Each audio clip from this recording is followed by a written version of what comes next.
इस समय की सबसे बड़ी ब्रेकिंग न्यूज़ यूएई और इंडिया के रिलेशंस को लेकर आ रही है। रेफरेंस के लिए आपकी स्क्रीन के ऊपर आर्टिकल का स्क्रीनशॉट है। न्यूज़ निकल कर आ रही है कि यूएई की सेना का मिलिट्री ट्रांसपोर्ट एयरक्राफ्ट यानी कि मिलिट्री कार्गो भारत आया हुआ है। बीते हुए कल यूएई एयरफोर्स का C-17 ग्लोबमास्टर 3 भारत की राजधानी दिल्ली के इंदिरा गांधी इंटरनेशनल एयरपोर्ट के ऊपर स्पॉट हुआ है। अब सोचने वाली बात यह है कि मिडिल ईस्ट में ईरान आज की डेट में लगातार यूएई के ऊपर मिसाइल और ड्रोन हमले कर रहा है। सीज फायर के बावजूद ईरान ने यूएई के ऊपर मिसाइल और ड्रोन हमले रोके नहीं हैं।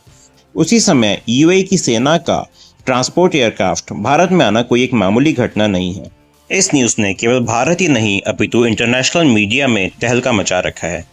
ग्लोबल डिफेंस एक्सपर्ट्स का कहना है कि यूएई का C-17 global master military transport aircraft Bharat में डिफेंस सप्लाई लेने के लिए ही आया हुआ है। इस मिलिट्री ट्रांसपोर्ट एयरक्राफ्ट की लोडिंग कैपेसिटी 80 टन के आसपास है। ऐसे में यूएई का यह एयरक्राफ्ट एक बार में ही एम्यूनेशंस, एक्सप्लोजिव्स और वेपन्स का एक बहुत ही बड़ा जत्था भारत से लेने वाला है और यह सारा बारूद हथियार यूएई को ईरान के हमलों में अपने आप को डिफेंड करने, यूएई को अपनी रक्षा के लिए काम में लाएगा।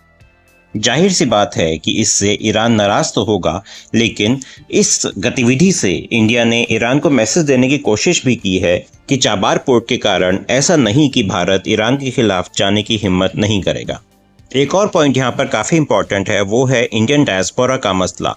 भारत के कई लोग नाराज होंगे कि इस युद्ध के बीच में भारत ने किसी भी पार्टी को हथियार नहीं देने चाहिए थे, ना यूएई और ना ही ईरान को।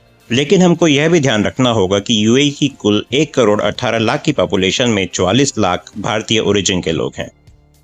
आपके ख्याल से यह फैसला सही है या गलत, कमेंट सेक्शन में जरूर बताएं।